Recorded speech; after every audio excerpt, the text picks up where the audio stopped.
going to review the nurse's care assessment for the clients when we open the cases in the client's home. As an RN, it is our responsibility to do the best job possible in assessing the care of the patient prior to developing the plan of care that will ultimately become the document that is used by the certified nursing assistant or nursing assistant in the home for the care given to the client. So this becomes a very, very crucial part of the comfort care process when it comes to bringing a client on for service. Ultimately, we will use the form, the 7-page form, which is page 2 through 7 is the assessment tool, where you're going to gather the information needed for the creation of the plan of care, which will become page 1 of the document at the end of the process. So to begin, we will be going through page by page the case assessment, which we will begin with page 2. I will go through detail of how to complete each page of the assessment, and then we will end the process with the creation of the case assessment overview or the plan of care. As the assessor or the opening professional performing this assessment on a client, the summary of the results are recorded in the end on the plan of care, which is page 1. Therefore, this is done at the end of the process.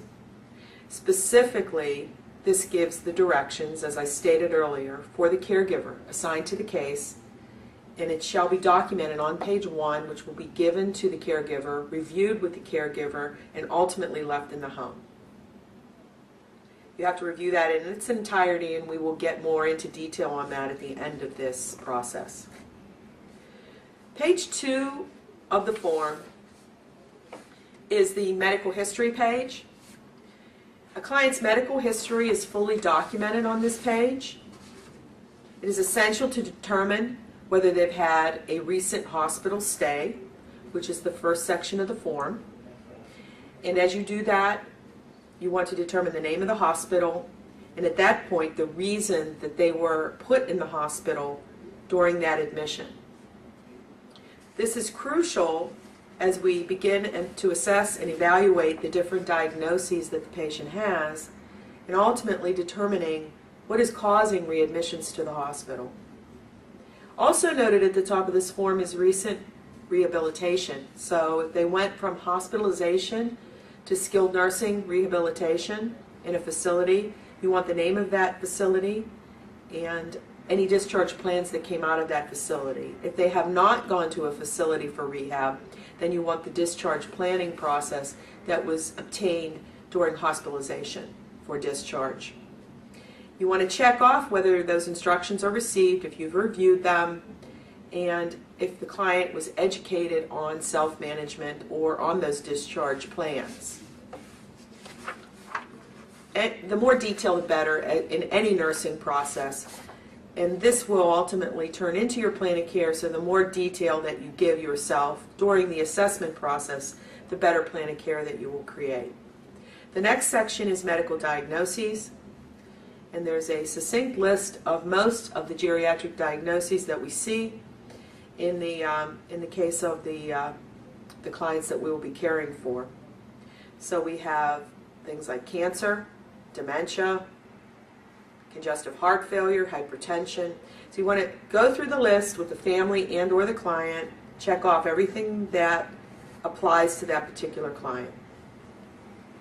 And then anything that the client is currently doing is the next piece of information that you're going to gather on self-managing their care now. So are they currently weighing themselves?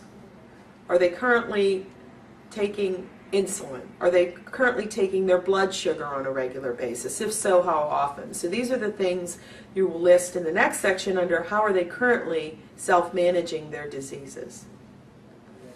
And then which educational pieces did you bring along and ultimately will be providing to the client?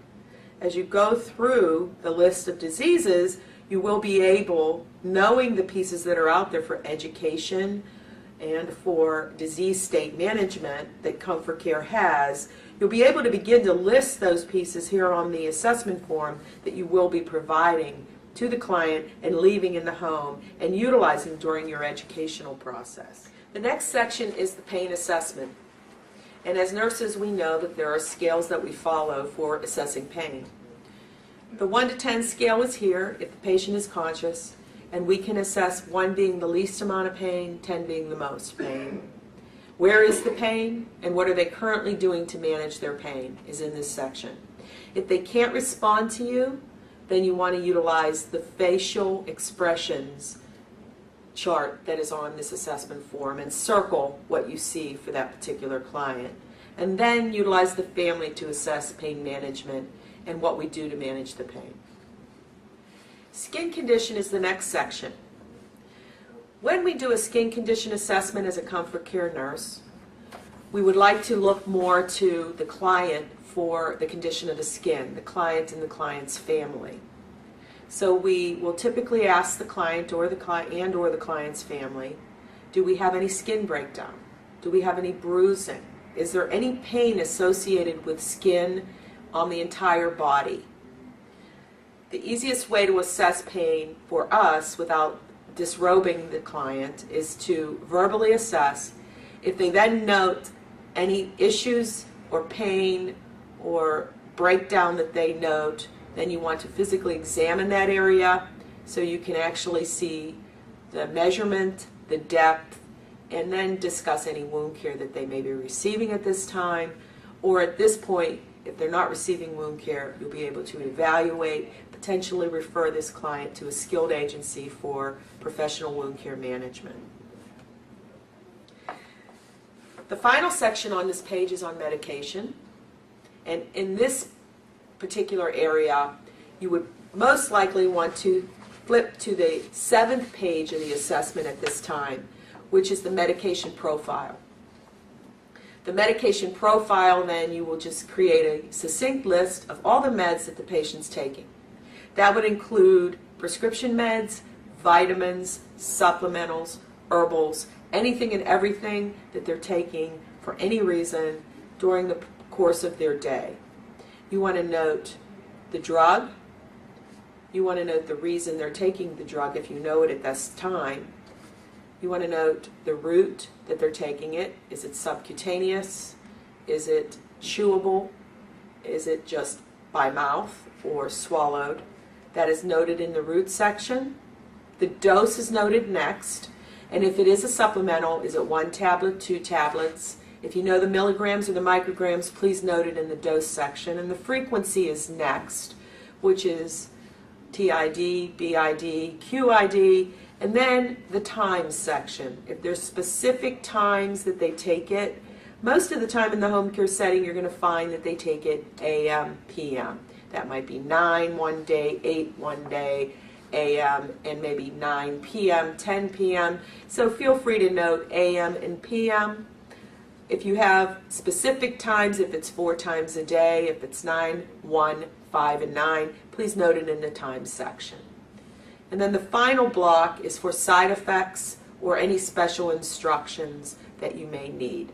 So for instance, on an insulin injection, you may want to put special instructions. Please take blood sugar prior to giving insulin injection, or client giving themselves their insulin injection.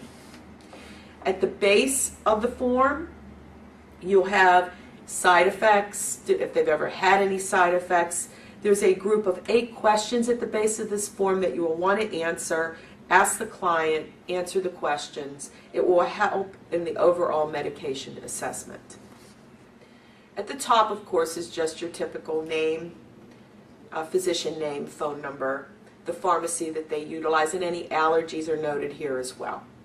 Once you complete the medication profile, then you can return to page 2, the medical history page, where you will then get to the base of the form, and you'll be better able to answer the medication questions that are at the base of the form for gathering more assessment info on the medication profile and the medication status of the patient. Here you're going to note if they're self-administering, if they need med reminders, who's setting up their med boxes, who's discontinuing meds from the med boxes. Is the oxygen, which is also a drug, is noted in this section. Alcohol is noted, or the consumption of alcohol, how frequently, all those types of questions are here. Just go through the process, answer the questions, and complete the medication section. The caregiver will then, this page too will be reviewed in its entirety when you review the plan of care with the caregiver. All of the details of all of these pages are very important when reviewing the case with the caregiver, because the more information, the better care that can be implemented and given by the caregiver. The next page of the assessment that is most logical to complete is the mini mental health assessment. On this page, you will be scoring a series of questions which are very simplistic to ask and score. Once completed, you will be adding up the score and then determining the final score, and at the base of the form it will give you a point score and equate it to mild, moderate, or severe memory loss. You're not diagnosing dementia, you're not diagnosing Alzheimer's here. You're simplistically giving a simple test with some simple scoring techniques, determining if there are memory issues, and making some recommendations to the family based on the score that you achieve here. You then check off what you've discussed, that you have discussed it, yes or no, and in the comments section, what items you have discussed with the family. The fall risk assessment should be conducted on all clients, and here you're evaluating the client's fall risk based on a score that you're going to be going through by a series of questions.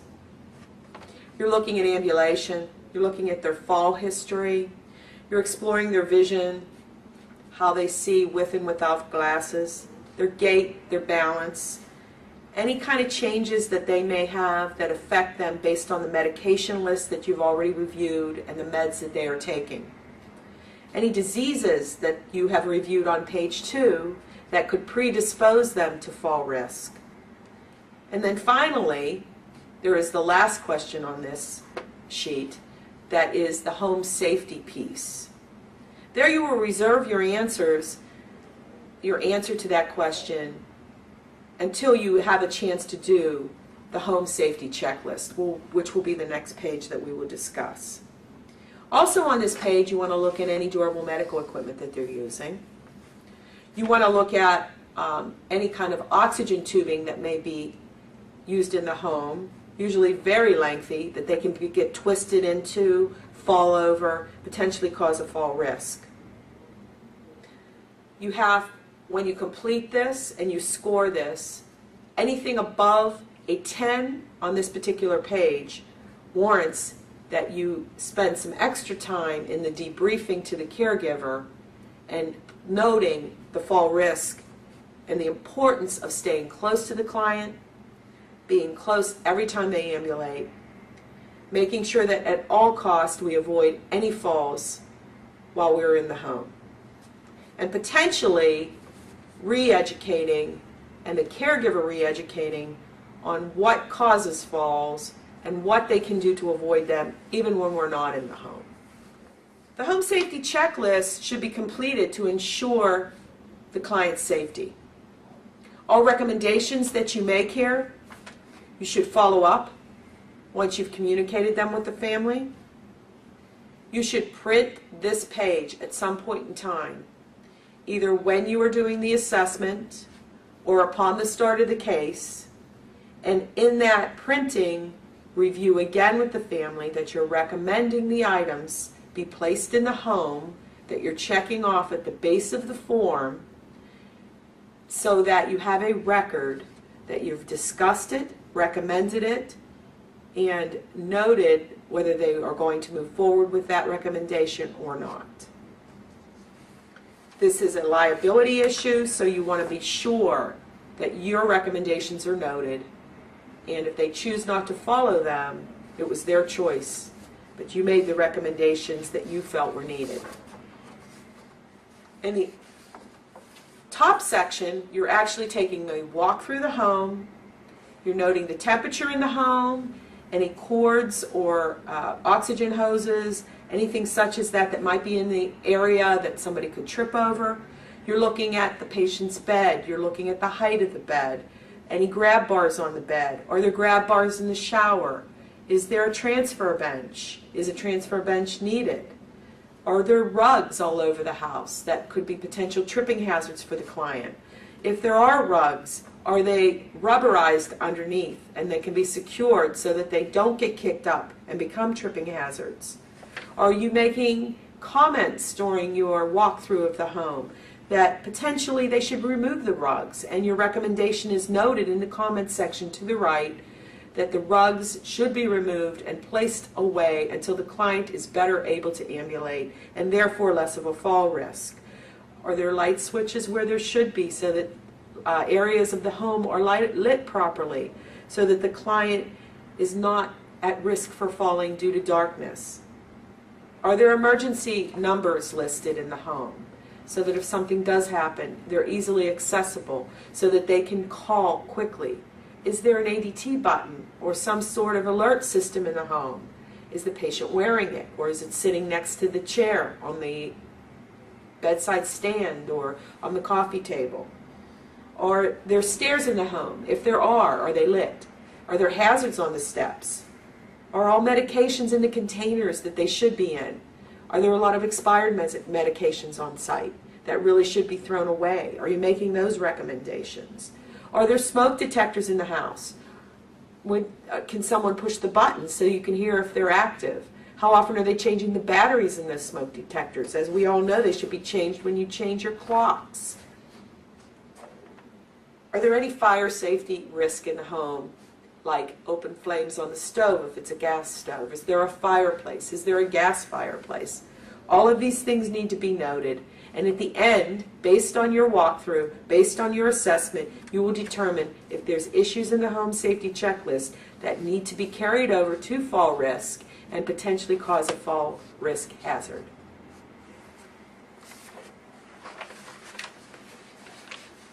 And then the final form that we will review is the ADL and IADL form of current status with the client.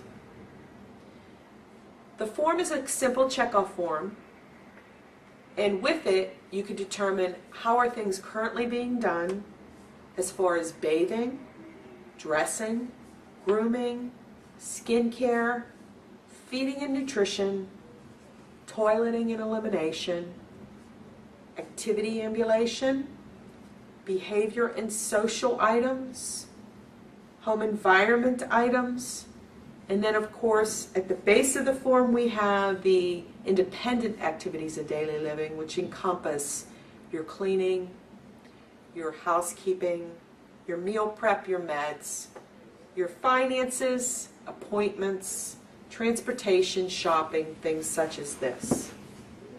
The form is relatively self-explanatory.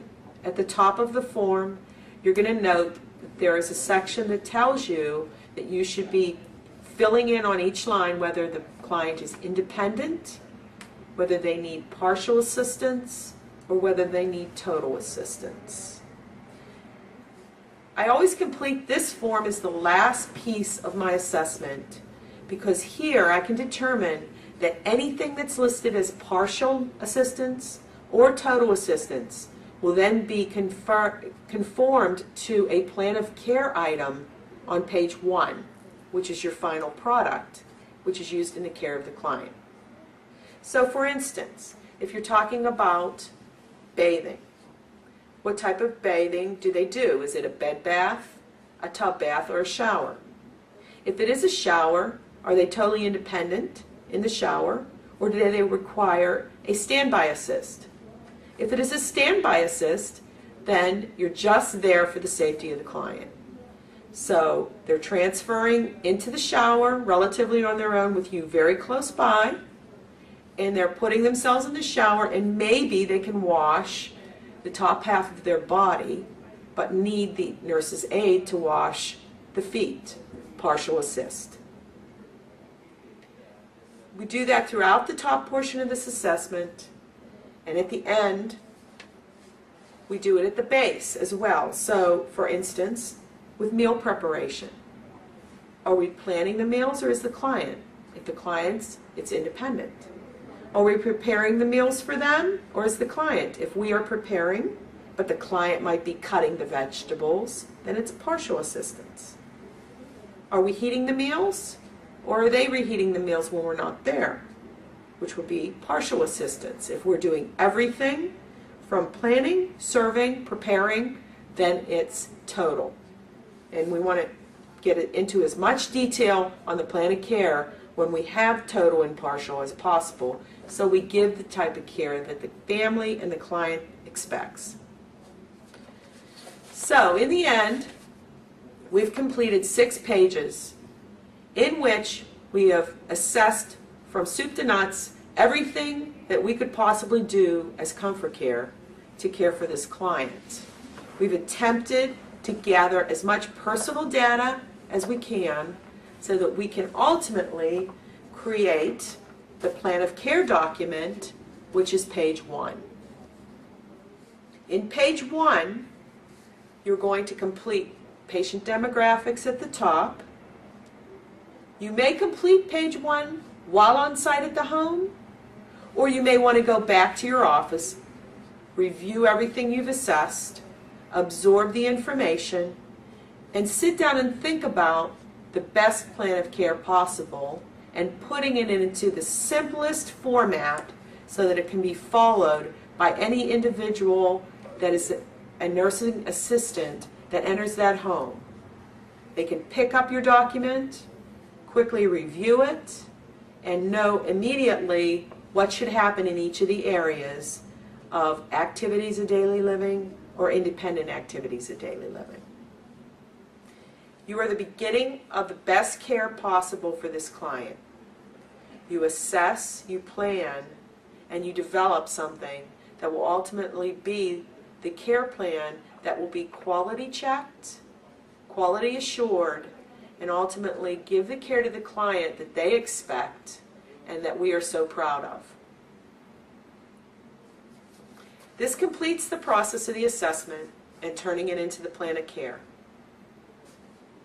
Enjoy your time with Comfort Care as a nurse, and hopefully you'll understand the importance of your role as you enter the home and become the beginnings of the plan of care that we are so proud of. Thank you.